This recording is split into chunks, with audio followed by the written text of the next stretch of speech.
Hello everyone, आज हम लोग डिस्कस करेंगे मेजर 5 यानी जिसका सब्जेक्ट का नाम है कॉर्पोरेट अकाउंटिंग। हम लोग लास्ट जो हम लोग वीडियो अपलोड किए थे वो था मेजर 4 का यानी कॉर्पोरेट इसका नाम था बिजनेस लॉ एंड प्रैक्टिसेस। उसमें हम लोग जो क्वेश्चन वीडियो में डिस्कस किए थे कुछ क्वेश्चन आप लोगों को डिस्क्रिप्शन में दिया गया था लॉन्ग और शॉर्ट, तो आप लोग देखे होंगे जो मेरा वीडियो देखा होगा उसको कंफर्म पता होगा कि उसमें लॉन्ग का एक क्वेश्चन छोड़ के बाद में जितना भी क्वेश्चन था चाहे लॉन्ग हो चाहे शॉर्ट हो चाहे वेरी शॉर्ट हो सब क्वेश्चन मेरा कुछ वीडियो से या कुछ डिस्क्रिप्शन लिंक में जो क्वेश्चन दिया हो सब में आप लोग को मैच कर गया था। तो उम्मीद करते हैं आशा करते हैं कि आज हम लोग जो मेजर 5 यानी कॉर्पोरेट अकाउंटिंग पढ़ेंगे इसमें से भी एग्जाम में आने का पूरा चांसेस है। तो चलिए हम लोग ये क्वेश्चन अब डिस्कस करते हैं। तो चलिए हम लोग फर्स्ट क्वेश्चन देखते हैं। फर्स्ट क्वेश्चन बताया गया what is a transfer and transferee company, what account entry are made in the book of transfer and transfer company, यानी ट्रांसफर एंड ट्रांसफरी कंपनी क्या होता है जैसे यहां बताया गया है। अच्छा तो हिंदी में देख लेते हैं, हिंदी में इसको क्या बोलते हैं, ठीक है। हिंदी से बताया गया हस्तांतरण और हस्तांतरित। हस्तांतरण मतलब ट्रांसफर, हस्तांतरित मतलब हो गया ट्रांसफरी कंपनी से आप क्या समझते हैं। हस्तांतरण कंपनी और हस्तांतरित कंपनी के पुस्तक में कौन-कौन सी प्रविष्टियां या एंट्री की जाती है, ठीक है। तो जैसे यहाँ पर हिंदी में लिखा गया है कि हस्तांतरण कंपनी लिखा है, इसे विक्रेता कंपनी कहा जाता है जो अपनी कंपनी का अस्तित्व समाप्त हो जाता है और दूसरे कंपनी में विलय हो जाता है, हो जाती है। मतलब इंग्लिश में इसमें क्या बताया गया, इंग्लिश में बताया गया इसमें जस्ट इंग्लिश में बताया गया कि ट्रांसफर कंपनी या vendor company this is a company that being available into another company, यानी जब एक कंपनी से दूसरे कंपनी से अवेलेबल यानी मिल जाता है, ठीक है। And is entry that being discovered or liquidation, लिखा मतलब जब वो अपने आप को लिक्विडेशन या अपना समापन कर देता है, यानी जो कंपनी मिलता है दूसरे कंपनी से वो अपना कंपनी पहले अपना कंपनी को लिक्विडेशन कर देते हैं, खत्म कर देता है, ठीक है।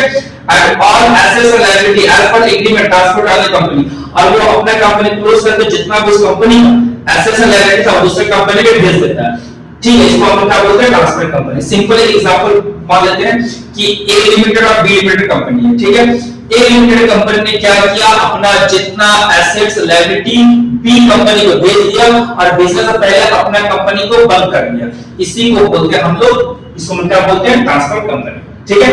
और दूसरा कौन आता है ट्रांसफरी कंपनी यानी परचेजिंग कंपनी यानी खरीदने वाला। यहाँ पर जैसे कौन हुआ, ए ने अपना कंपनी किसको भेज दिया, बी को भेज दिया, तो ए हो गया हम लोग यहाँ पर ट्रांसफर कंपनी, ट्रांसफर कंपनी और ट्रांसफरी कंपनी को हो गया बी लिमिटेड। बी ने ए को खरीद लिया, ठीक है। अब खरीदने के बाद क्या करेगा, सेम बिजनेस को कंटिन्यू बी चलाएगा, इसको हम क्या बोलते हैं ट्रांसफरी कंपनी या परचेजिंग कंपनी। इसमें लिखा हुआ दिस इज ए कंपनी और into this is company into which the transfer company available, यानी वो कंपनी जिसमें वो दूसरा कंपनी मिलता है, मतलब क्या एक कंपनी में आके बी से आके मिला, ठीक है। इट्स अ सर्विंग और newly form entry take over the business transfer company time पे 25%, और उसके बदले में जैसे ए ने क्या किया बी से मिला तो बी ए जो है सॉरी बी जो है ए कुछ पैसा पे कर रहा है, जिसको हम लोग क्या बोलते हैं परचेज कंसेशन। मान लीजिए सिंपल आज एग्जांपल को क्लियर कर देते हैं, जैसे ए लिमिटेड और बी लिमिटेड है, तो ए लिमिटेड क्या किया अपने कंपनी को सिंपल बात है ए ने अपना कंपनी बंद किया, और बंद करने के बाद वो बी में जाके मिल गया।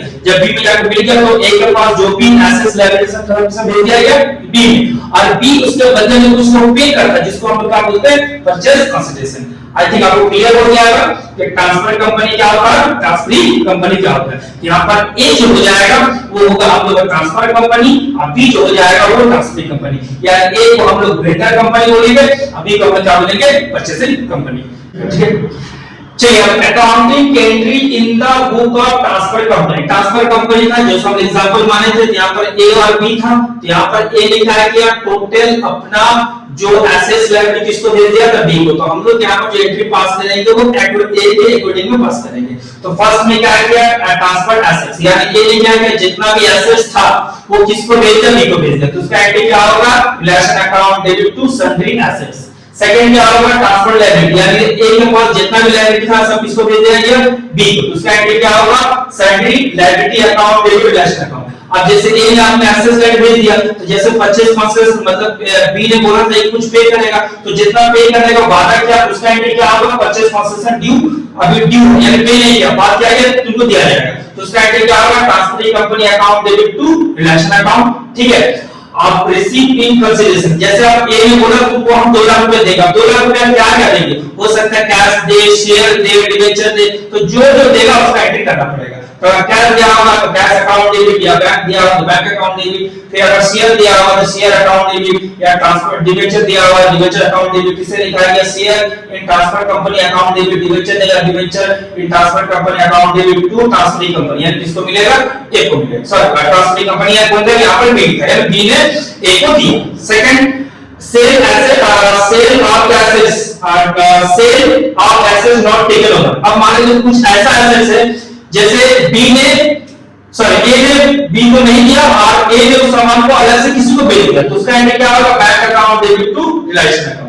उसके बाद लिखा पेमेंट ऑफ लिक्विडेशन। अब ये सब जो काम हो रहा है, एसेट्स बेच रहा है, एसेट ट्रांसफर कर रहा है बी को, सॉरी बी को ट्रांसफर कर रहा है, बी ट्रांसफर कर रहा है, कुछ अपने एसेट्स बेच दे रहा है, तो उसके लिए कुछ एक्सपेंस होता है, तो उसको हम लोग क्या बोलते हैं, उसको बोलते हैं पेमेंट ऑफ लिक्विडेशन एक्सपेंसेस। तो उसका एंट्री क्या होता है, relation account debit to bank account. अब उसके बाद हम लोग क्या करते हैं, रिलेशन अकाउंट बनाते हैं, रिलेशन अकाउंट बनाते हैं, उसमें प्रॉफिट होगा या लॉस होगा, तो प्रॉफिट का एंट्री क्या होगा, अगर प्रॉफिट हो गया तो relation account debit to equity shareholder, अगर लॉस हो जाएगा लिखा हुआ लॉस, उसका क्या होगा, equity shareholder account debit to relation account. ठीक है, अब लास्ट क्या होगा, लास्ट फाइनल पेमेंट, या उसके बाद हम इक्विटी शेयर होल्डर ऑपरेट करते हैं, उसके बाद इक्विटी शेयर होल्डर पे कर रहा है या मतलब इक्विटी शेयर का पैसा मिलेगा या दे के जाएगा, वो फाइनल एंट्री ये होता है हम लोग का फाइनल पेमेंट शेयर होल्डर, जिसका हो जाएगा equity shareholder account debit to cash bank and to transfer debenture and share transferring company।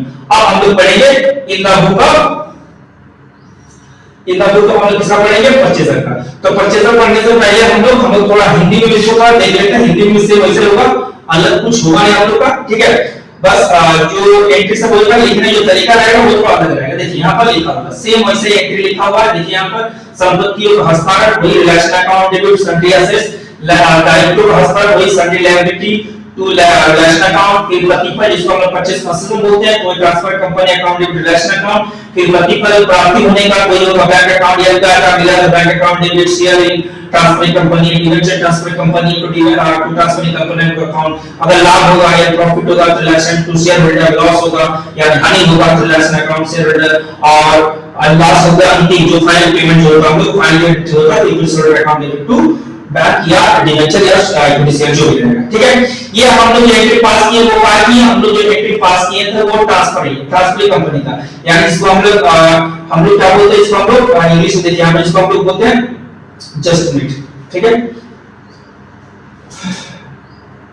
जिसको हम लोग अभी हम लोग एंट्री पास किए थे उसको हम लोग बोलते हैं, इसको हम लोग क्या बोलते हैं, वेंडर कंपनी या ट्रांसफर कंपनी। अब हम लोग किसका करना पड़ेगा, ट्रांसफर यानी बी, जैसे हम लोग आप जो एंट्री पास किए हिंदी और इंग्लिश में समझ लिए ए का अकाउंट में क्या एंट्री होगा, अब हम लोग समझेंगे बी के अकाउंट में क्या क्या एंट्री होगा, जिसको हम लोग वेंडर, जिसको हम ट्रांसफर या परचेजिंग कंपनी बोलते हैं। ठीक, इसका एंट्री हम देख लेते हैं फटाक से।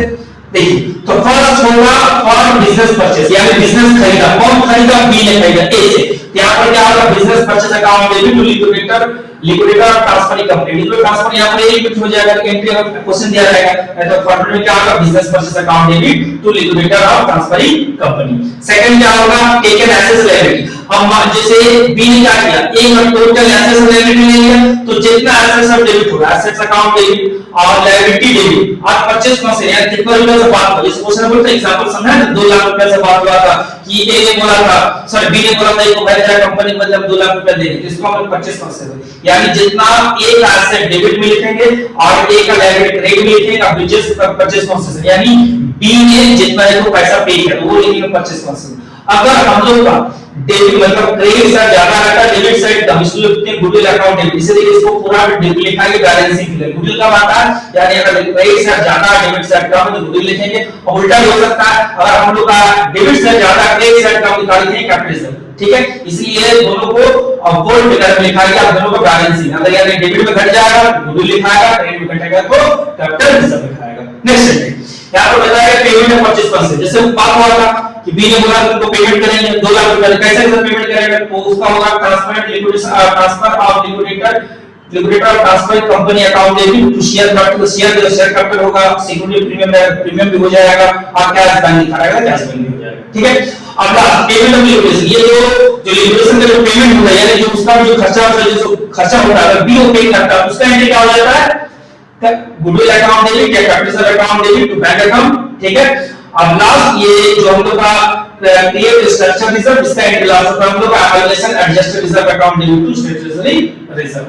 क्लियर, ये हम लोग फर्स्ट क्वेश्चन कंप्लीट। अब सेकंड क्वेश्चन हम लोग चलते हैं। ओके, हम लोग क्वेश्चन नंबर सेकंड डिस्कस करेंगे।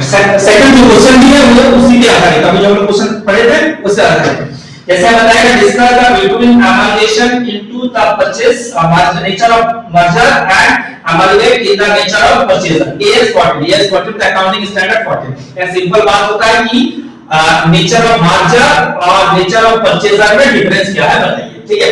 इसको हिंदी में एक बार देख लेते हैं आप लोग, ठीक है। हिंदी वाला स्टूडेंट के लिए चलिए हिंदी वाला भाई भैया पढ़िए। हां आगे चलिए, तो यहां बताया गया विनिमय की प्रकृति सम्मेलन और क्रय प्रकृति का सम्मेलन यानी अमालगेट इनटू मर्जर और अमालगेट इनटू नेचर ऑफ परचेजर, ठीक है।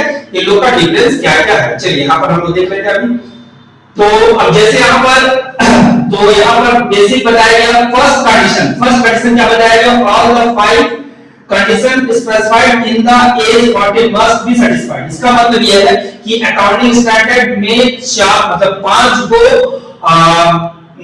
कंडीशन दिया गया, 5 को नियम दिया गया, उस नियम को फॉलो होगा तभी वो नेचर ऑफ मर्जर बन पाएगा। AS 40 यानी अकाउंटिंग स्टैंडर्ड 40 में लिखा हुआ है 5 को कंडीशन फुलफिल करना पड़ेगा तभी वो नेचर ऑफ मर्जर हो पाएगा, ठीक है। नेचर ऑफ मर्जर और लिखा इसमें क्या लिखा है, नेचर ऑफ परचेजर लिखा है if one of 5 condition is not satisfied, यानी इसमें एक भी कंडीशन सेटिस्फाइड हो ना हो मगर वो नेचर ऑफ परचेजर में हो जाएगा। मतलब क्या, फर्स्ट पॉइंट क्या हो गया, नेचर ऑफ परचेजर में कम से कम 5 जो कंडीशन दिया है वो आपका फुलफिल होना चाहिए तभी वो नेचर ऑफ परचेजर होगा, और इसमें कोई भी कंडीशन फुलफिल हो ना हो जो भी नहीं है तो उसमें वो नेचर ऑफ परचेजर हो सकता है। First point clear.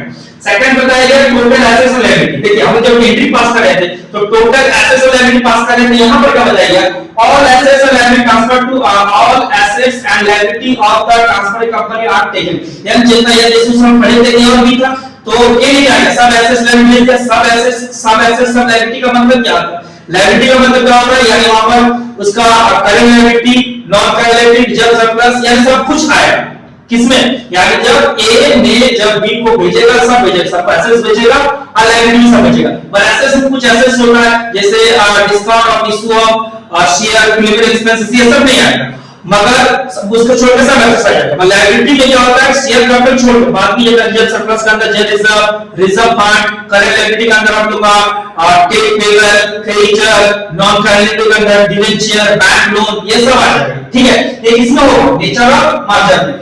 मगर यहाँ पर नेचर ऑफ परचेजर में क्या बताइए only those assets and liability taken यानी only those assets and liability taken upon to taken over यानी सब मतलब एसेट्स सब लेगा मतलब लायबिलिटी खाली लेगा वो करंट लायबिलिटी और नॉन करंट लायबिलिटी यानी रिजर्व सरप्लस वाला कोई नहीं आएगा, रिजर्व फंड ये सब नहीं आएगा, करंट लायबिलिटी सब आएगा मतलब जैसे क्रेडिटर आएगा पेबल आएगा नॉन करंट डिवेंचर बैंक में आएगा मगर रिजर्व सरप्लस वाला नहीं आएगा। यही डिफरेंस है, मतलब इसमें भी जितना एसेट्स आएगा उसमें उतना एसेट्स आएगा, इसमें जितना लायबिलिटी आएगा उसमें उतना लायबिलिटी आएगा। डिफरेंस ये है कि इसमें जो है हम लोग का रिजर्व सरप्लस का वाला आता है, इसमें रिजर्व सरप्लस वाला नहीं आता, ठीक है।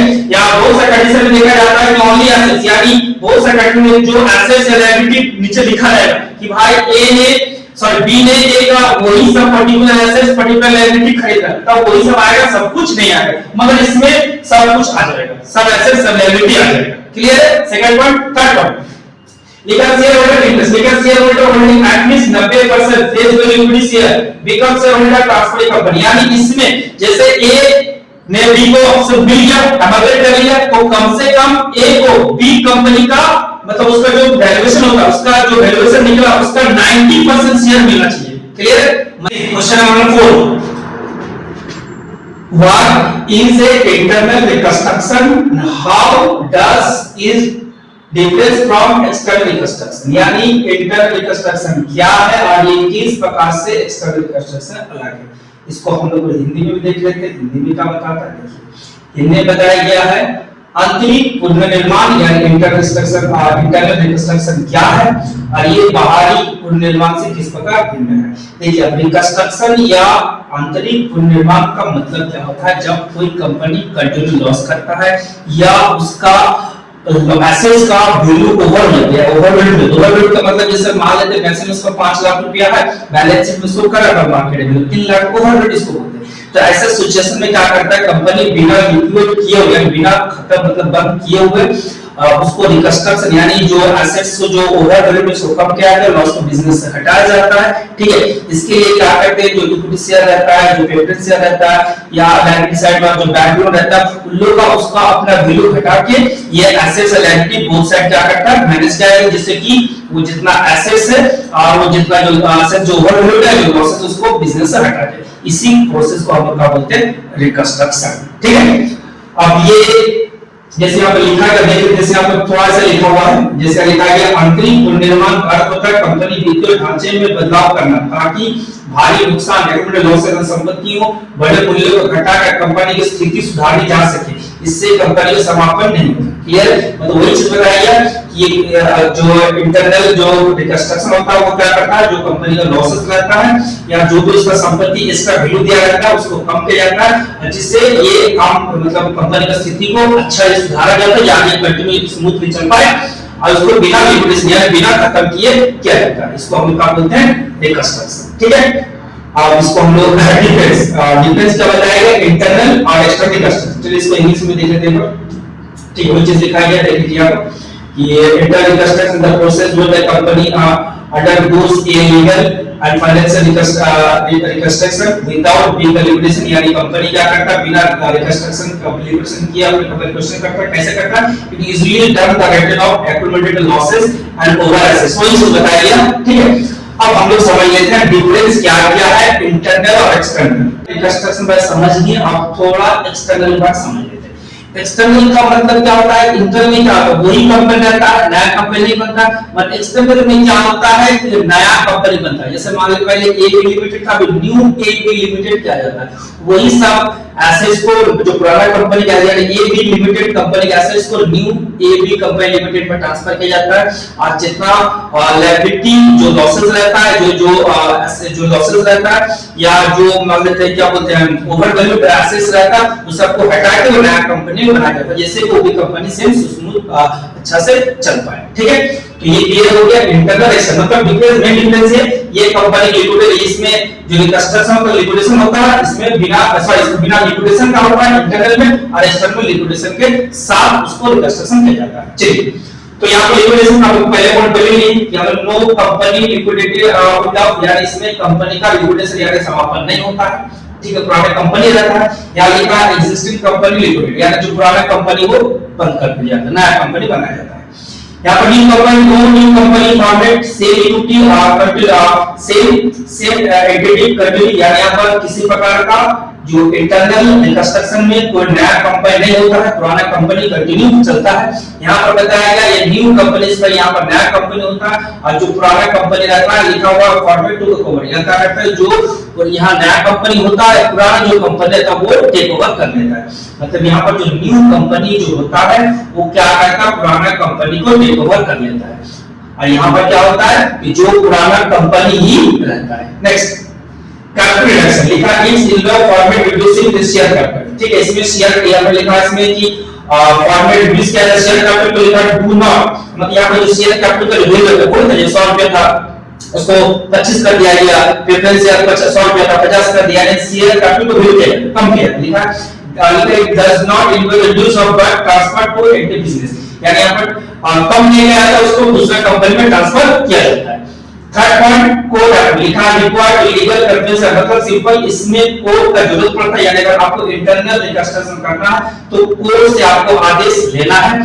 इसमें लिखा हुआ does not require any appointment code capital, यानी तुम्हारा आपको अगर इसमें अगर एक्सटर्नल में किसी प्रकार तुम्हारा पूंजी को कम करना है घटाना है, इसके लिए एक्सटर्नल रिकंस्ट्रक्शन जरूरत नहीं पड़ती। सिंपल लैंग्वेज में लिखना इंटरनल में भाई हम लोग का कोड का जरूरत पड़ता है, इसमें कोई जरूरत नहीं पड़ता है। ठीक है, ट्रांसफर एसेट्स लिखा assets level remaining with the same entity value, यानी एसेट्स लेवल जो था वही सेम एंटिटी में रहता है। लिखा assets and liability transfer to from old company, यहां पर एसेट्स लायबिलिटी पहले होता है, जितना एसेट्स लायबिलिटी दूसरा ओल्ड कंपनी से न्यू कंपनी में ट्रांसफर किया जाता है। ठीक है, अब इसी क्वेश्चन को हम लोग हिंदी में भी थोड़ा सा समझ लेते हैं, फिर आगे कंटिन्यू करेंगे। ठीक है, तो आधार लिखा है यहाँ पर बताया कि समापन, इसमें पुराने कंपनी का समापन नहीं होता, पहले बोल दिए समापन मतलब लिक्विडेशन। लिखा है इसमें पुराना कंपनी समाप्त हो जाता है और उसको नया कंपनी बनाया जाता है। सेकंड, नया कंपनी, इसमें किसी नए कंपनी का गठन नहीं होता, नया कंपनी कोई नहीं बनता, इसलिए पुराना कंपनी खरीदने के लिए नया कंपनी बनाया जाता है। जो पुराने कंपनी को खरीदने के लिए यहाँ पर नया कंपनी बनाया जाता है, यहाँ पर कोई नया कंपनी नहीं होता। थर्ड पॉइंट, पूंजी कमी, लिखा है इसमें शेयर पूंजी कमी की जाती है, उसमें कैपिटल रिडक्शन किया जाता है, पूंजी घटाया जाता है। इसमें पूंजी को कोई कानूनी कटौती नहीं बल्कि व्यवसाय वास्तव, इसमें मतलब किसी प्रकार को कैपिटल को घटाया नहीं जाता, उसको दूसरे को ट्रांसफर किया जाता है, दूसरे कंपनी में ट्रांसफर कर दिया जाता है। न्यायालय अनुमति, जैसे बताया जब भी हमको इंटरनल करना है तो कोर्ट से जब अनुमति लेना है, इसमें किसी प्रकार की अनुमति की जरूरत नहीं है।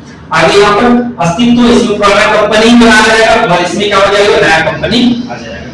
आई थिंक आपको क्वेश्चन समझ में आ गया। चलिए नेक्स्ट क्वेश्चन चलते हैं हम लोग। और क्वेश्चन आप लोग के लिए, share are issue at par और premium, what do you understand by this, what are account record in make this connection. ठीक है, तो यहां पर बोला शेयर मतलब इश्यू एट पार में और प्रीमियम में हो सकता है, इसका एंट्री बताने बोला है। ठीक है, तो शेयर दोनों में होता है, एट पार में भी होता है, प्रीमियम में होता है। यहां जैसे बताया गया कि शेयर इश्यू एट पार, लिखा when a company issue its share at price equal to its face value, normal value, is it said to be share at par, यानी जब कोई कंपनी जितना उसका फेस वैल्यू रहता है उसी वैल्यू पे मार्केट में जब शेयर इशू करता है उसको हम लोग क्या बोलते हैं, एट पार, यानी जितना उसका फेस वैल्यू उतना ही मार्केट में वो पब्लिक को बेचने के लिए इशू किया, उसमें क्या बोलते हैं, एट पार। ठीक है, और फॉर एग्जांपल जैसे बताया गया कि शेयर विद फेस वैल्यू कितना बताया 10 और पब्लिक को भी कितना दिया गया 10 रुपया, तो इसको हम लोग क्या बोलते हैं, इश्यू एट पार। प्रीमियम देखा when a company issue its share at price high than their face value, मतलब क्या, जब कंपनी का जो शेयर का फेस वैल्यू है उसको ज्यादा बढ़ा के ले रहा है, जैसे 10 रुपया दाम है और कंपनी बोला कंपल्सरी उस शेयर का फेस वैल्यू का दाम 10 रुपया, कंपनी बोला नहीं उस शेयर खरीदने के लिए आपको 12 रुपया देना पड़ेगा, तो ये जो बढ़ा के जो पे करते हैं फेस वैल्यू जितना उससे ज्यादा दाम जब पे करते हैं तो उसको हम लोग क्या बोलते हैं, प्रीमियम। यानी सिंपल बात है, अगर एट पार यानी जितना फेस वैल्यू उस पर अगर हम लोग शेयर पब्लिक को बेच रहे हैं तो उसको एट पार बोलेंगे, और जितना फेस वैल्यू उससे बढ़ा के बेच रहे हैं तो उसको हम लोग एट प्रीमियम बोलेंगे। ठीक है, तो यहां पर बताया गया इस कॉल्ड प्रीमियम, यहां पर एग्जांपल सेम दिया गया the excess amount over value face value is called security premium. तो पता ही हम लोग को कि जितना जो हम लोग जैसे 10 का शेयर 12 बेच रहे हैं तो वो जो 2 रुपया एक्स्ट्रा को हम लोग क्या बोलते हैं, सिक्योरिटी प्रीमियम या सिक्योरिटी प्रीमियम रिजर्व बोलते हैं। ठीक है, फॉर एग्जांपल शेयर का दाम है 10 रुपया, वहां गया 12 रुपया, 2 रुपया कौन सी हो गया, प्रीमियम। ठीक है, इसका जेएनटी, ठीक है, तो इसका जेएनटी थोड़ा अच्छा नहीं दिया गया, तो अच्छे से तो अच्छा से एडिट नहीं का हुआ पाएगा, हम हिंदी में इसको बता दें, हिंदी में सेम एंट्री लिखा हुआ देखिए यहाँ पर वही बताया गया, सममूल्य निर्गमन यानी इश्यू एट पार, लेकिन जब कोई कंपनी अपने अंशों का शेयर यानी अंशों मतलब शेयर उनकी अंकित मूल्य यानी फेस वैल्यू के बराबर कीमत पे जारी किया जाता है, यानी जितना दाम उतना पे दिया जाता है किसको, पब्लिक को। ठीक है, तो उसको हम लोग क्या बोलते हैं, सम वैल्यू का निर्गमन या शेयर इश्यू एट पार। उदाहरण 10 रुपया का शेयर 10 रुपया को जनता में दिया गया। अब यहाँ पर प्रीमियम पर निर्गमन इश्यू एट प्रीमियम, जब कंपनी अपने अंशों यानी शेयरों का अंकित मूल्य यानी जितना उसका फेस वैल्यू है उससे अधिक कीमत जारी करता है, जितना फेस वैल्यू उससे ज्यादा पे करना पड़ता है, उस जो एक्स्ट्रा पैसा को हम लोग क्या बोलते हैं, इसी को हम लोग प्रीमियम निर्गमन कहते हैं। अतिरिक्त राशि को यानी जो एक्स्ट्रा पैसा जो पे कर रहे हैं उसको हम लोग क्या बोलते हैं, सिक्योरिटी प्रीमियम। ठीक है, और उदाहरण के लिए सेम उदाहरण 10 रुपया का शेयर 12 रुपये में दिया गया। अब इन लोगों को एंट्री पास करने बोला है, तो एट पार के लिए कौन एंट्री होता है, तो यहां पर होगा जब एट पार रहेगा तो एंट्री क्या होगा, share allotment account debit share capital. अगर जब प्रीमियम का एंट्री के लिए क्या होगा, share allotment account debit to share capital to premium. तो जैसे यहाँ शेयर अलॉटमेंट शेयर कैपिटल तो यहाँ पर होगा 10 रुपया, और प्रीमियम में क्या होगा, share allotment account debit 12 to share capital जाएगा 10, अब प्रीमियम में कितना जाएगा 2। आई थिंक ये क्वेश्चन आप लोग क्लियर हो गया। चलिए नेक्स्ट क्वेश्चन चलते हैं। ठीक, हाउ आर शेयर फॉरफिटेड, यानी फॉरफिटेड शेयर कैसे होता है या कैसे किया जाता है, can be forfeited share reissue या डिस्काउंट किया जो फॉरफिट किया गया शेयर को दोबारा इश्यू किया जा सकता है, given entry the forfeit and reissue. दोनों एंट्री पास करना, फॉरफिटेड और रीइश्यू का। ठीक है, चलिए इसको हिंदी में देख लेते हैं, हिंदी में क्या बोलता है इसको। चलिए हिंदी में जैसा बताया गया है, जस्ट मिनट, हिंदी में बताया गया है कि अंशों का हरण, देखिए हरण लिखा रहेगा, कभी जब्तीकरण, हरण जिसको बोलता है उसी को जब्तीकरण, यानी इस अंशों का हरण या फॉरफिटेड कैसे किया जाता है। क्या हरण किए गए अंशों को छूट या डिस्काउंट पर पुनर्निर्गमन यानी रीइश्यू किया जा सकता है, और अंशों का हरण एवं पुनर्निर्गमन के निर्गमन के जनरल प्रोविजन कीजिए, यानी फॉरफिटेड रीइश्यू का एंट्री पास कीजिए। देखिए जैसे यहाँ पर क्या बताया गया है कि जब कोई अंशधारक, देखिए इसे इंग्लिश में देखिए फिर आपको बता दें, देखिए इंग्लिश में ठीक दिया हुआ है, लिखा forfeited share is the cancel of the share by the company due to non payment of allotment call money by shareholder. मतलब क्या, जैसे कि हम लोग जब कंपनी जब पब्लिक को शेयर इश्यू करता है तो एक शेयर का प्रॉपर दाम रखता है, मान लेते एक शेयर का दाम है 100 रुपया, ठीक है, और जिसने बोला भाई एप्लीकेशन हम लोग का 50 है, अलॉटमेंट 25 है, फर्स्ट एंड फाइनल 25 है, हो गया 100 रुपया। अगर मान लेते हैं कोई एक बोल के पब्लिक है जो उसका कंपनी का 100 शेयर खरीदा, वो एप्लीकेशन दिया, अलॉटमेंट और फर्स्ट कॉल नहीं दिया, यानी 50 रुपया दिया, 50 रुपया नहीं दिया, तो कंपनी क्या करेगा, उसको शेयर को कैंसिल कर देगा, और उसे जो कैंसिल करता है उसको हम लोग फॉरफिचर बोलते हैं। सिंपल और एग्जांपल, जैसे हम लोग गाड़ी इंस्टॉलमेंट में लेते हैं, तो हम लोग जब इंस्टॉलमेंट में लेते हैं, या हम सॉरी इंस्टॉलमेंट तो बोलते हैं, हम लोग हायर प्राइस सिस्टम में लेते हैं, तो जब भी लेते हैं तो हम लोग हर महीने इंस्टॉलमेंट पे करना पड़ता है। जब इंस्टॉलमेंट जब हम लोग पे करते हैं, तो जिस बार इंस्टॉलमेंट में हम जब पे करेंगे, हम इंस्टॉलमेंट पे करेंगे तो करते रहेंगे तो ठीक है, हमको गाड़ी मिल जाएगा। अगर हम इंस्टॉलमेंट पेमेंट नहीं करेंगे तो क्या करेगा, वो कंपनी आगे गाड़ी छीन लेगा। सेम कंडीशन यहाँ पर है, अगर आप पूरा पेमेंट नहीं कीजिएगा शेयर का तो क्या करेगा, कंपनी आपको शेयर को छीन लेगा, जिसको हम लोग क्या बोलते हैं, फॉरफिचर। ठीक है, अब इसमें क्या क्या जो हिंदी में देखिए क्या लिखा हो, देख लेते हैं। जैसे बताया गया अंशों का हरण कैसे किया जाए। असल जब कोई अंशधारक आवंटन या कॉल यानी अलॉटमेंट कॉल का राशि भुगतान नहीं करता, जैसे हम लोग को इंस्टॉलमेंट नहीं देते, ऐसे लोग एक इंस्टॉलमेंट का नाम हो गया अलॉटमेंट फर्स्ट कॉल, वो लोग पैसा नहीं दिया, ठीक है, तो कंपनी उस अंश को रद्द कर देता है, रद्द कर देता है, उसको फॉरफिचर कर लेता है। ठीक है, तो इसमें क्या है इंपॉर्टेंस बात, पहला बताया गया कि कंपनी, देखिए फर्स्ट बताया गया कि कंपनी को कम से कम, जैसे अगर आप गाड़ी इंस्टॉलमेंट में लिए हैं, तो अगर मान लीजिए एक इंस्टॉलमेंट नहीं दे पाए, ठीक है, या 2 इंस्टॉलमेंट नहीं पाए, तो कंपनी थोड़ी लेके जाता, आपको फोन करता है कि भाई आप ये दीजिए इंस्टॉलमेंट दीजिए, उसके बाद अगर नहीं मानते हैं या नहीं देते तब वो ले जाता है। सेम इसके साथ भी सेम है, ये बोलता है कि आपको कम से कम 14 दिन तक नोटिस देता है, यानी जब फॉरफिचर करने से पहले 14 दिन बोल देता है, 14 दिन पहले बोलता है कि भाई आप पैसा नहीं दे रहे, दीजिए, 14 दिन बाद आपको फॉरफिचर कर लेंगे। ठीक है, उसके बाद यदि वो फिर भी भुगतान नहीं करता तो निर्देश यानी बोर्ड ऑफ डायरेक्टर द्वारा प्रस्ताव किया था, जैसे उसको 14 दिन समय दिया गया था और उसके अंदर वो पेमेंट नहीं कर पा रहा, तो बोर्ड ऑफ डायरेक्टर क्या करेगा, उसको शेयर को छीन लेगा। ठीक है, प्रस्ताव पारित करेगा, भाई जो पैसा नहीं दे, जिसको नोटिस भेजा गया, 14 दिन पार हो गया, फिर भी पैसा नहीं दे रहा, तो चलो उसको शेयर का फॉरफिचर किया जाए। अगला, हरण अंशों के द्वारा पहले चुकाई गई राशि की जब्ती। सिंपल बात है, जैसे मान लेते हैं अगर आप गाड़ी इंस्टॉलमेंट में लिए, 2 इंस्टॉलमेंट दिए, उसके बाद नहीं दे पा रहे, गाड़ी कंपनी छीन के ले गया, तो आप जो पेमेंट किए हैं डाउन पेमेंट 2 इंस्टॉलमेंट दिया, तो आपको कंपनी वो पैसा वापस करेगा, नहीं करेगा। यहाँ पर भी सेम है, अगर आपको शेयर फॉरफिचर हो गया तो आप पहले जो पेमेंट किए थे उसका पैसा मिलने वाला नहीं है। ठीक है, अब इसका रिलेटेड हम लोग का जनरल एंट्री देख लेते हैं। ठीक है, इसका जो एंट्री हम लोग देख लेते हैं, जैसे यहाँ पर इसको थोड़ा इसका जेएनटी भी हिंदी में दे दिया, इंग्लिश में प्रॉपर सही से नहीं किया हुआ। ठीक है, जैसे यहाँ पर देखा हुआ, देखिए यहाँ पर एंट्री दिया गया। ठीक है, जनरल एंट्री यानी किसका, अंशों का हरण यानी फॉरफिचर का एंट्री, जैसे क्वेश्चन में बताया गया। तो फर्स्ट क्या आता है, share capital account debit to share forfeiture to call area, यानी टू शेयर फॉरफिचर वो वाला अमाउंट होता है जो आप पे किए हैं, और कॉल एरिया मतलब जो पे नहीं किए। ठीक है, उसके बाद अंशों हरण किए गए अंशों का निर्गमन, ये पूर्ण जिसको में रीइश्यू बोलते हैं, तो इसका डिस्काउंट भी हो सकता है, तो ये जो होगा bank account debit, forfeiture account debit to share capital, ये जो फॉरफिचर होता है उसी को हम डिस्काउंट बोलते हैं इस भाषा में। ठीक है, और जो बैलेंस बचे क्या होगा, share forfeiture to capital reserve. ठीक है, आई थिंक ये क्वेश्चन क्लियर हो गया। देखिए इंग्लिश में इसके लिए हम इसलिए बताएं, इसमें देखिए इसमें थोड़ा जो एंट्री थोड़ा अजीब टाइप का जो अच्छा सा सेट नहीं किया गया, इसलिए आप लोग इसका हेडिंग लिख लीजिएगा, जो इंग्लिश में बच्चा लोग है, फॉर फॉरफिचर लिख के, फॉर फॉरफिचर शेयर लिख के आप ये लिख लीजिएगा, हिंदी में ये लिख लीजिएगा, जस्ट मिनट, फॉरफिचर लिख के आप जस्ट मिनट, ठीक है, फॉरफिचर लिख के ये यहाँ पर लिख लिया फॉरफिचर, यहाँ पर लिखिए share capital to share forfeiture to share call area. ठीक है, और जैसे यहाँ पर लिखा हुआ इंग्लिश में,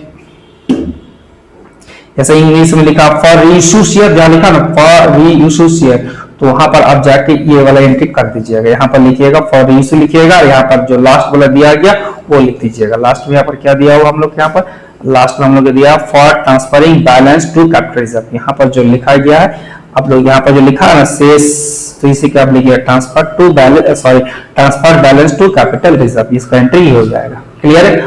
हम लोग एक और इंपॉर्टेंट क्वेश्चन में आ चुके हैं, जो क्वेश्चन हम लोग describe the concept of goodwill and explain the various method of its evolution. यानी गुडविल का कॉन्सेप्ट क्या है और इसका अलग अलग तरीका बताइए जैसे गुडविल कैलकुलेट या एवल्यूशन किया जाता है। चलिए, तो यहां बताया गया, अच्छा पहले हम हिंदी में देख लेते हैं गुडविल में क्या बताया गया। देखिए, ख्याति यानी गुडविल की अवधारणा का वर्णन करे और इसके मूल्यांकन के विभिन्न विधियों का व्याख्या करे। ठीक है, तो चलिए इंग्लिश में एक बार हम लोग पढ़ लेते हैं। इसको क्या बताया गया कि simple term goodwill is a simple term goodwill is a good name or reputation of a business। मतलब सिंपल में बोला जाए गुडविल क्या होता है, बिजनेस का एक रेपुटेशन होता है। ठीक है, और इस इंटेंजिबल एसेट्स का मतलब something you can not be see and touch, यानी ये क्या होता है, बिजनेस का एक रेपुटेशन होता है जिसको हम लोग देख नहीं सकते और छू नहीं सकते, but that allowed business to earn higher profit than the normal new business in the same industry. इसका मतलब जिस बिजनेस में गुडविल रहेगा उसमें क्या होगा, वो हायर प्रॉफिट कमाएगा सेम इंडस्ट्री, यानी दोनों सेम इंडस्ट्री है मगर वो क्या करेगा, जो नॉर्मल प्रॉफिट है उससे वो ज्यादा प्रॉफिट कमाएगा। यानी दोनों सेम इंडस्ट्री है मगर एक आदमी के पास गुडविल नहीं, एक आदमी गुडविल है, मतलब एक कंपनी के पास गुडविल है जिसके पास नहीं है, तो जिसके पास गुडविल है वो ज्यादा प्रॉफिट कमाएगा जिसका गुडविल नहीं है। क्लियर। तो चलिए अब इसको हिंदी में इसमें क्या लिखा देख लेते हैं हम लोग। बताया गया सरल शब्द में ख्याति किसी व्यवसाय के अच्छे नाम और उनके प्रतिष्ठान से है। ठीक है, और ये एक अमूर्त संपत्ति यानी इंटेंजिबल एसेट्स, यानी ऐसे चीज जिन्हें हम ना देख सकते ना छू सकते, लेकिन व्यवसाय के उन क्षेत्रों में अन्य सामान्य व्यवसाय की तुलना में अधिक लाभ कमाने में मदद करती है। यानी ये गुडविल एक टाइप का है कि जो सिंपल जो बिजनेस होता है उस बिजनेस से ज्यादा प्रॉफिट कमाने में काम में आता है। इसको हम लोग गुडविल या हिंदी में हम लोग ख्याति बोलते हैं। ठीक है, अब इसमें कुछ इसका मुख्य विशेषताएं दिया हुआ है, चलिए देख लेते हैं इसको हम लोग। ठीक है, जैसे बताया की फीचर्स में क्या बताया, इट्स इंटरनल एसेट्स पहले पढ़ लेते हैं। इंटरनल एसेट्स हमें पहले जान लें कि इंटरनल एसेट्स होता है जैसे लाइक पैटेंट ट्रेडमार्क ये सब। ठीक है, it's help earning super profit more than average profit, यानी जब जिस बिजनेस में गुडविल रहेगा उसमें क्या होगा, सुपर प्रॉफिट मिलता है। सुपर प्रॉफिट का मतलब क्या होता है, एवरेज प्रॉफिट से ज्यादा। एवरेज प्रॉफिट क्या होता है, हर एक बिजनेस का एवरेज प्रॉफिट, उस प्रॉफिट को जब बीट कर देता है तो उसको हम लोग क्या बोलते हैं, सुपर प्रॉफिट। तो सुपर प्रॉफिट कौन, जिस बिजनेस में गुडविल रहेगा वो बिजनेस सुपर प्रॉफिट कमाएगा। ठीक है, मुख्य विशेषता, इसका मुख्य विशेषता क्या है, ये एक अमूर्त संपत्ति है जैसे पैटेंट और ट्रेडमार्क, ये हम लोग इंग्लिश में पढ़े थे, और ये अधिलाभ यानी सुपर प्रॉफिट कमाने में मदद करती है। और इसमें सटीक मूल्य तभी पता चलता है जब पूरा व्यवसाय को बेचा जाता है। देखिए ये सबसे इसका इंपॉर्टेंट पॉइंट है, जैसे गुडविल का एक्चुअल पता तभी चलता है जब आप बिजनेस को बेचते हैं। इसको हम एक एग्जांपल समझते हैं। मान लेते हैं मिस्टर एक्स है जिसके पास एक बिजनेस है, मान लीजिए एक दुकान है जिसका टोटल वैल्यू यानी उसका जो भी दुकान में सामान उमान है, जो भी फर्नीचर है, ये सब मिला के 10 लाख रुपया है। ठीक है, और 10 लाख रुपया है और वो बिजनेस ठीक ठाक चलता है या मान अच्छा चलता है। ठीक है, अब मान लेते वो एक पर्सन है, वो आता है उसकी दुकान है, बोलता भाई हम पूरा कैलकुलेशन कर लिए हैं, तुम्हारा दुकान का जो वैल्यू 10 लाख है तो तुमको हम 10 लाख रुपया दे रहे, कल से तुम दुकान छोड़ दो, कल दुकान हम करेंगे। तो क्या एक्स बेचेगा? नेचुरल एक्स नहीं बेचेगा, ताकि उसमें तो ऑलरेडी उसको प्रॉफिट मिल रहा है, लॉस हो तो बिल्कुल सोचता है, मतलब वो प्रॉफिट कमा रहा है तो नेचुरली कोई वाई को तो बेचेगा नहीं। मगर जो वाई पर करेंगे, काम करते हैं, तुम 10 लाख रुपया है चलो 15 लाख रुपया ले लो, तो हो सकता है एक्स मान जाए। तो मतलब कि टोटल बिजनेस का वैल्यू कितना, 10 लाख रुपया था और 5 लाख एक्स्ट्रा मिला यानी 15 लाख मिला, यानी 5 लाख जो एक्स्ट्रा मिला यही गुडविल है। इसलिए क्वेश्चन में बताया गया कि एक्चुअल गुडविल तभी पता चलता है जब बिजनेस को बेचा जाता है। चलिए ठीक है, अब यहां पर वैल्यूएशन ऑफ गुडविल यानी गुडविल कितना मेथड से बनाते हैं। देखिए फर्स्ट यहां दिया गया average profit method. Average profit method क्या होता है, एवरेज हम लोग समझते हैं जैसे जितना साल प्रॉफिट रहेगा, मान लेते हैं कि एवरेज प्रॉफिट मतलब जितना साल कोई बिजनेस है उसका जितना साल प्रॉफिट, इसमें 5 साल प्रॉफिट है तो 5 को प्लस करेंगे, 5 से डिवाइड करेंगे, ठीक है, वो जो निकलेगा क्या होगा, एवरेज प्रॉफिट। ठीक है, उसके बाद क्वेश्चन में दिया रहेगा नंबर ऑफ परचेज, जितना भी नंबर ऑफ परचेज बोलेगा उससे मल्टीप्लाई कर देंगे तो हो जाएगा मेरा गुडविल। इस गुडविल को हम लोग क्या बोलते हैं, एवरेज प्रॉफिट मेथड। ठीक है, अब यहां देखते हैं किसमें क्या लिखा है, देख लेते हैं एक बार। ठीक है, देखिए यहां पर बताया गया, सेम बताया, this is simple, this the simple method good calculate व multiply average profit of the past year and fix number of year. वही चीज बताया गया, इसमें गुडविल कैसे निकाला जाता कि कुछ साल जो गुडविल रहता, मतलब जो भी प्रॉफिट रहता है उसका एवरेज निकाला जाता है, और एवरेज के बाद नंबर ऑफ परचेज जो है मल्टीप्लाई करके क्या हो जाता है गुडविल। जिसमें यहाँ पर फॉर्मूला बताया, गुडविल बराबर क्या होता है यहाँ पर average profit into number of purchase. ये हम लोग क्या था एवरेज प्रॉफिट। अब हम लोग सुपर प्रॉफिट देख लेते हैं। तो सुपर प्रॉफिट बताया गया, super profit is the profit earn over the above the normal profit. Super profit क्या होता है, अभी सुपर प्रॉफिट क्या होता है, हर बिजनेस का एक नॉर्मल परसेंटेज होता है, उस नॉर्मल परसेंटेज से जब कोई बिजनेस एक्स्ट्रा प्रॉफिट कमाता है उसको हम लोग क्या बोलते हैं सुपर प्रॉफिट। ठीक है, तो यहां पर सुपर प्रॉफिट कैसे निकालेंगे, यहां बताइए, फर्स्ट बताइए calculation of normal profit based on the capital investment. यानी जब भी हम लोग सुपर प्रॉफिट निकालते हैं तो उसमें हम लोग को सुपर प्रॉफिट निकालने से पहले हमको देखना पड़ता है उस टाइप के बिजनेस में कैपिटल कितना लगता है, जैसे कैपिटल कितना लगा है और वो कैपिटल में उसका परसेंटेज कितना मिलता है। जैसे हमारे कोई बिजनेस उसमें 5 लाख रुपया कैपिटल लगता है, उसमें 10% मिलता है, यानी 5 लाख का 10% कितना हो गया, 5 लाख का 10% हो गया 50,000। ठीक है, तो उस टाइप का बिजनेस 50,000 प्रॉफिट कमा रहा है, मतलब सेम बिजनेस है 50,000 होना चाहिए, मगर वो वहां पर 70,000 कमा रहा है, यानी 20,000 एक्स्ट्रा कमा रहा है सेम बिजनेस में, तो उसको हम लोग क्या बोलते हैं सुपर प्रॉफिट। ठीक है, तो यहां बताया गया calculate of normal profit based on the capital of investment, यानी पहले यहां पर कैपिटल इन्वेस्टमेंट निकाला जाता है और सबका जो normal profit actual profit get super profit, मतलब क्या जो भी मेरा यहां नॉर्मल प्रॉफिट आता है और उसमें से हम एक्चुअल प्रॉफिट मतलब एवरेज प्रॉफिट, ठीक है, उसको हम लोग माइनस करते हैं, माइनस करके जो वैल्यू आता है उसको हम लोग क्या बोलते हैं सुपर प्रॉफिट, और मल्टीप्लाई करते हैं नंबर ऑफ परचेज से, तो जो निकल जाता है वही गुडविल। यानी यहाँ पर गुडविल का फॉर्मूला क्या है super profit into number of purchase. इसको इजी में हम लोग कैसे बोलेंगे, मतलब फर्स्ट में हम लोग क्या निकालते हैं नॉर्मल प्रॉफिट, उसके बाद हम लोग निकालते हैं एवरेज प्रॉफिट, उसके बाद क्या करते हैं एवरेज प्रॉफिट के साथ नॉर्मल प्रॉफिट को माइनस करते हैं, जो निकलता वो होता हम लोग का सुपर प्रॉफिट, और जो भी नंबर ऑफ परचेज दिया रहा था उससे मल्टीप्लाई कर देते हैं तो हो जाता है मेरा गुडविल सुपर प्रॉफिट मेथड। ठीक है, कैपिटलाइजेशन मेथड यानी पूंजीकरण विधि। इसमें बताया गया ये विधि से ये देखा जाता है कि एक निश्चित लाभ कमाने के लिए कितनी पूंजी की आवश्यकता होगी। मतलब इस मेथड से हम लोग ये पता करते हैं आप एक पर्टिकुलर प्रॉफिट कमाने के लिए आपको कितना का कैपिटल का रिक्वायरमेंट होगा या जरूरत होगा, इसी को हम लोग बोलते हैं कैपिटलाइजेशन मेथड। ये हम लोग दो मेथड से बनाते हैं, एक हो गया हम लोग का दो तरीके से निकाल सकते हैं, एक हो गया औसत लाभ का पूंजीकरण। औसत लाभ का मतलब इस औसत लाभ के आधार पर फर्म का कुल मूल्य निकालना, यानी एवरेज प्रॉफिट के बेस मानकर या आधार मान के आपका टोटल बिजनेस का वैल्यू निकालना, और उसमें से आपका जो एक्चुअल कैपिटल है बिजनेस का उससे घटाएंगे, वो हो जाएगा हम लोग का एवरेज या औसत लाभ पूंजीकरण या एवरेज कैपिटलाइजेशन मेथड। क्लियर है।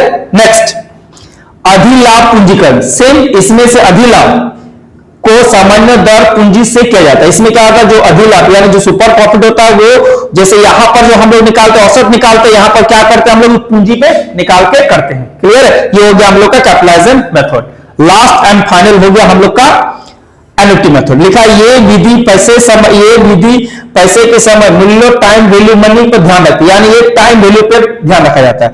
इसमें भविष्य में होने वाले अधिलाभों को वर्तमान प्रेजेंट वैल्यू पे निकाला जाता है। इसमें क्या होता है कि ये टाइम वैल्यू यानी आज आपका कितना वैल्यू है, 5 साल के बाद कितना वैल्यू होगा उसके आधार पर निकाला जाता है। इसको हम लोग क्या बोलते हैं एन्युटी वैल्यू। तो चलिए हम लोग एक और क्वेश्चन डिस्कस करने प्रस्थान करते हैं।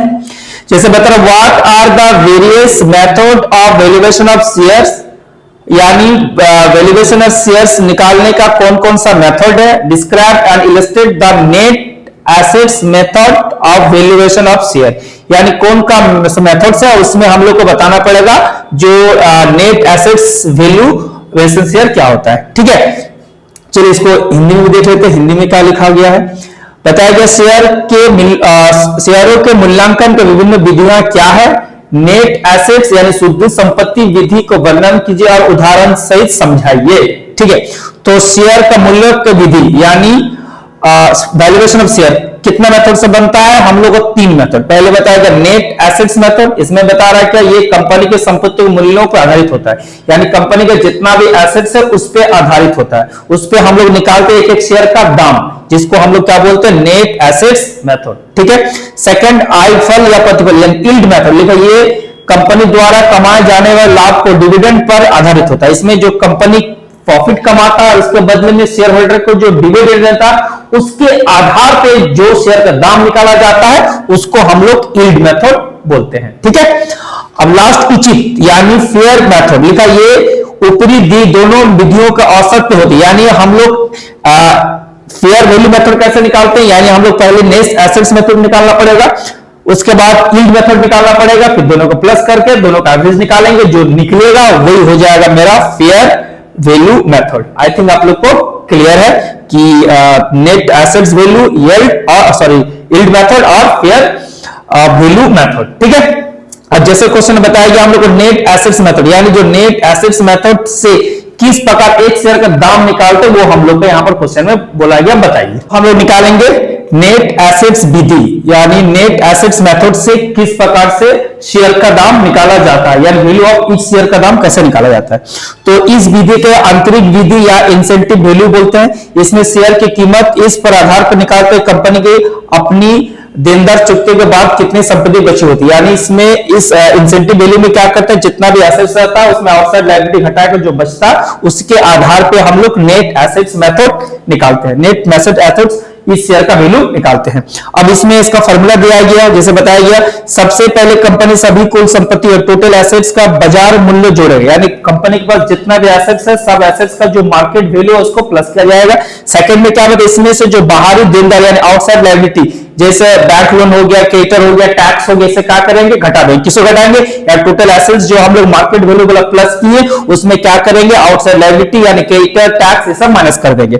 उसके बाद जो बचा हुआ शुद्ध संपत्ति यानी जो नेट एसेट्स बचा उसमें जो प्रेफरेंस शेयर या उसका हिस्सा जो है उसको भी क्या करेंगे, घटा देंगे। यानी पहले तो टोटल एसेट्स हम लोग पहले आउटसाइड लायबिलिटी घटाएंगे, क्रेडिटर सब घटाएंगे, फिर प्रेफरेंस शेयर को भी घटा देंगे। ठीक है, अब जो बचेगा या अंतिम जो बचेगा यानी जो नेट प्रॉफिट हुआ उसको हम लोग क्या करें, नंबर ऑफ शेयर्स यानी जितना हम लोग का बचा, यानी पहले हम लोग क्या लिखे, टोटल एसेट्स जितना एसेट्स था उसको मार्केट वैल्यू के प्राइस को प्लस किए, फिर सेकंड पॉइंट में क्या किया, जितना आउटसाइड लायबिलिटी था उसको माइनस किए, थर्ड पॉइंट में क्या किया, जो हम लोग प्रेफरेंस शेयर था, डिविडेंड था उसको माइनस किए।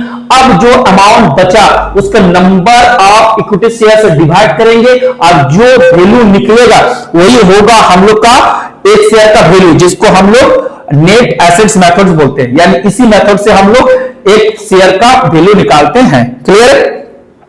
अब इसको इंग्लिश में क्या बोला था देख लेते हैं। सेम में लिखा हुआ, देखिए सेम लिखा हुआ, how to calculate the formula.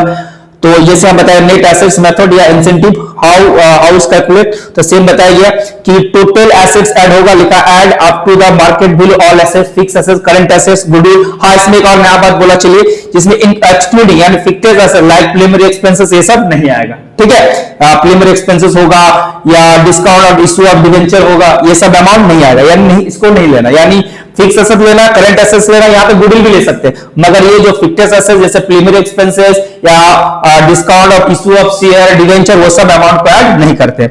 और टोटल लायबिलिटी में क्या क्या माइनस करते हैं, जैसे आउटसाइड लायबिलिटी में जैसे डिवेंचर, क्रेडिटर, टैक्स ये सब माइनस करते हैं। और अगर जो नेट एसेट्स निकला उस रिजल्ट के साथ यानी उस एसेट्स के साथ हम लोग प्रेफरेंस शेयर होल्डर या उसका अगर कोई डिविडेंड ड्यू है वो सब पे करेंगे। उसके बाद जितना भी आएगा उसको टोटल नंबर ऑफ इक्विटी से डिवाइड करेंगे, जो निकलेगा वही होगा वैल्यू पर शेयर। क्वेश्चन क्लियर है? चलिए नेक्स्ट क्वेश्चन चलते हैं हम लोग। एक और हम लोग क्वेश्चन आ गया, what do you understand bye consolidated balance sheet, how it's prepared. ठीक है, हिंदी में इसको क्या बोलते हैं देख लेते हैं कि हिंदी में इसको बोला जाता है कि समेकित तुलना पत्र यानी कंसोलिडेटेड बैलेंस शीट से आप क्या समझते हैं और इसको कैसे बनाया जाता है, इसे कैसे तैयार किया जाता है। ठीक है, तो चलिए इसमें देख लीजिए क्या क्या लिखा हुआ इंग्लिश में, जैसे बताया गया, a consolidated balance sheet is the single financial statement combined the assets and liability holding company and is subsidy company.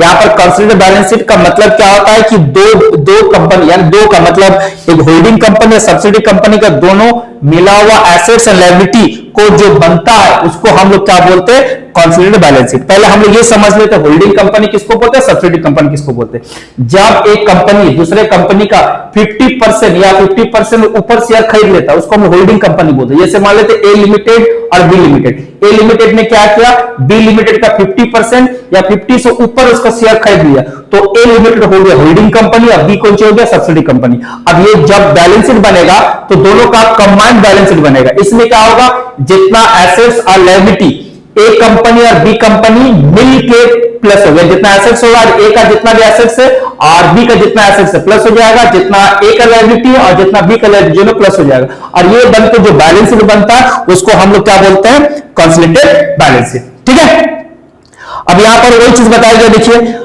क्या क्या स्टेप। फर्स्ट बताया गया combined similar time we add assets, जैसे दोनों का एसेट्स या दोनों का मशीन, दोनों का कैश, दोनों का मशीन, दोनों का कैश, दोनों का स्टॉक प्लस करेंगे। एंड लायबिलिटी में के जैसे लाइक जैसे क्रेडिटर, लोन, ठीक है, होल्डिंग कंपनी सबसे टुगेदर, यानी जितना भी होल्डिंग कंपनी का और जितना भी सब्सिडी कंपनी का मशीन हो, कैश हो या लायबिलिटी साइड में क्रेडिटर हो, बैंक लोन हो, सबको एक साथ प्लस किया जाता है। सेकंड बताया गया eliminate the inter company investment. Inter company investment क्या होता है, जैसा अभी बताया, ए ने बी को खरीद लिया, यानी ए ने बी को होल्डिंग किया, तो जब होल्डिंग करता तो ए बी को कुछ पे करता, जो पे करता उसको हम लोग क्या बोलते हैं, इंटर कंपनी इन्वेस्टमेंट, यानी ए ने बी पे कितना इन्वेस्ट किया, तो उस टाइप का अगर वैल्यू दिया रहेगा, जो इन्वेस्टमेंट का वैल्यू दिया रहेगा, ए ने बी को जितना रुपया में इन्वेस्ट किया था, जितना रुपया में खरीदा था, जितना में होल्डिंग मिला था, तो वो होल्डिंग पैसा को हम लोग क्या करेंगे, बैलेंस शीट में आप नहीं दिखाएंगे।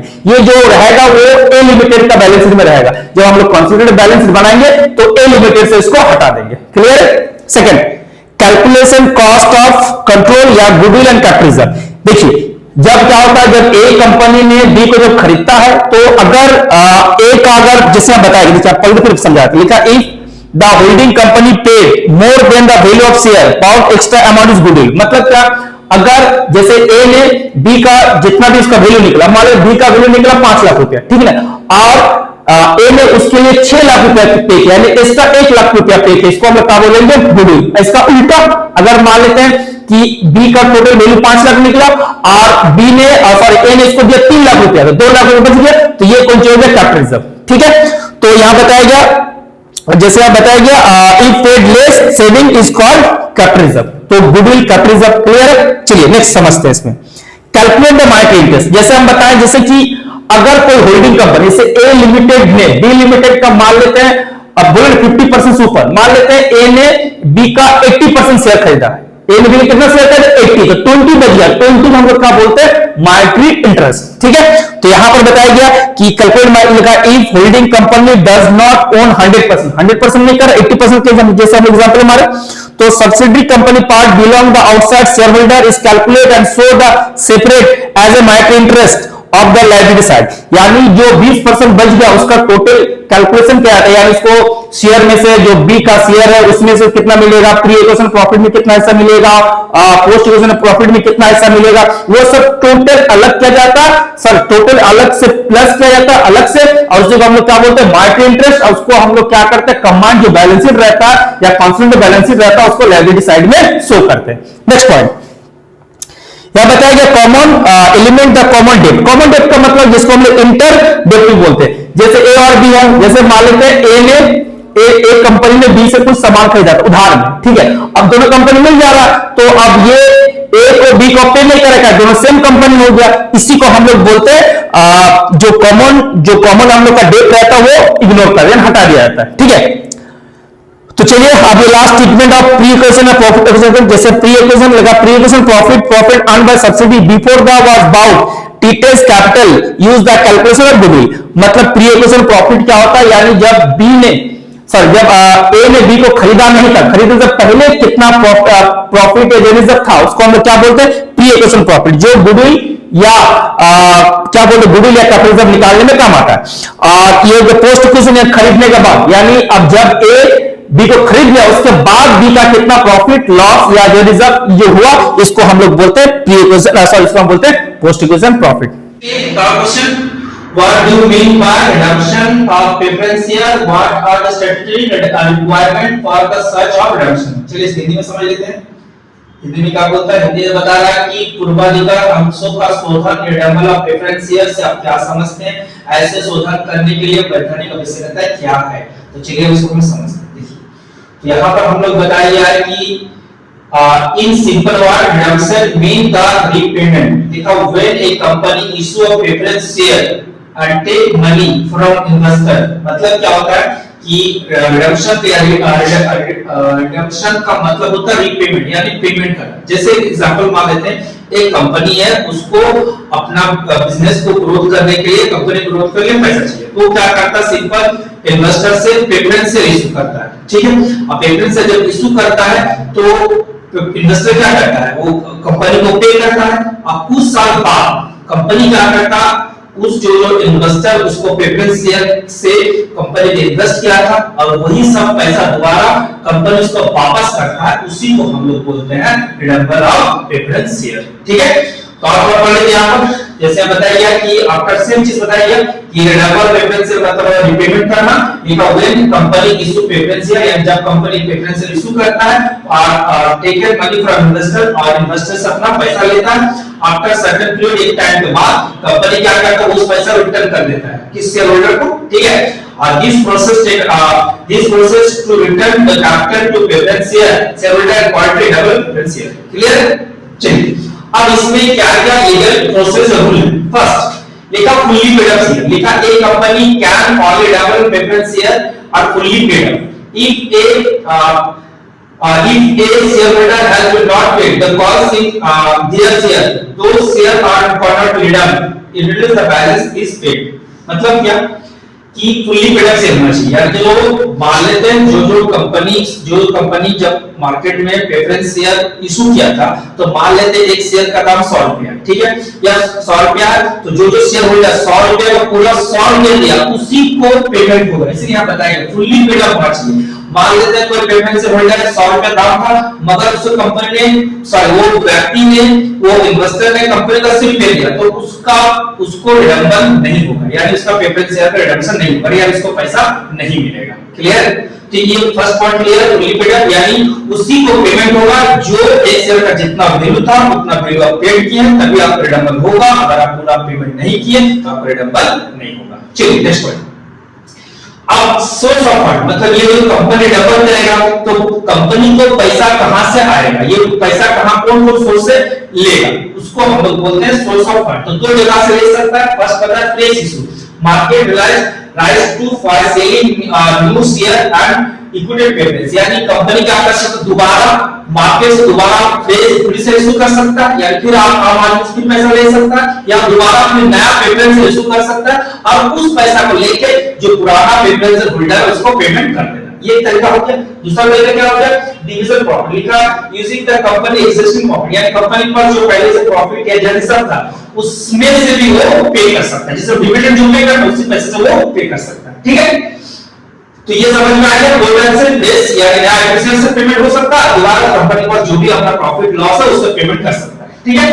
अब हम लोग का कैपिटल रिडक्शन रिजर्व यानी सीआरआर बताइए, if company use the profit, यानी देखिए अभी हम लोग दो टाइप के डिविजन प्रॉफिट जो होता है, तो अगर ये जो डिविजन प्रॉफिट से जब कंपनी रिडक्शन करता है उसमें जैसे बताया कि कंपनी यूज द प्रॉफिट, यानी जब कंपनी अपना प्रॉफिट या रिजर्व यूज करेगा तो उसमें से वो जो प्रॉफिट को या वो रिजर्व अमाउंट को पहले रिडक्शन से पहले उस अमाउंट को कैपिटल रिडक्शन रिजर्व में सीआरआर में ट्रांसफर करना पड़ेगा, उसके बाद वो जो रिजर्व या प्रॉफिट वाला अमाउंट से रिडक्शन कर सकता है, इसमें यही पॉइंट बताया गया, ठीक है।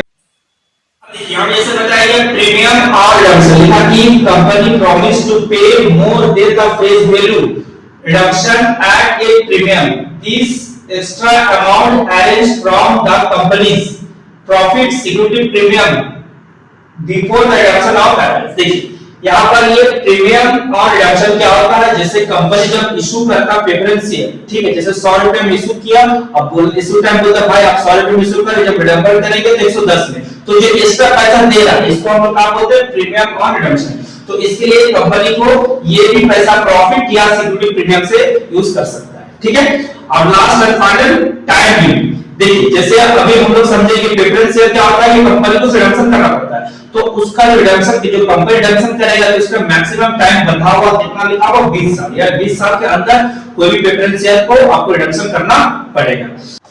आई होप आप लोग को हम जो क्वेश्चन डिस्कस किए आप लोगों को सबको समझ में आ गया होगा, और ये उम्मीद करते हैं कि एग्जाम में हम लोग लॉन्ग क्वेश्चन नहीं से आ जाए, ठीक है। अगर आप लोग इसका पीडीएफ एक्सेस करना चाहते हैं तो मेरा इस वीडियो का डिस्क्रिप्शन में लिंक दिया हुआ है, जो मेरा व्हाट्सएप कम्युनिटी का है, आप लोग जाइए उसमें लिंक में जाइए और उसमें आप लोग का जितना पीडीएफ लॉन्ग सब वहां सब एक्सेस कर सकते हैं। Thank you watching my video.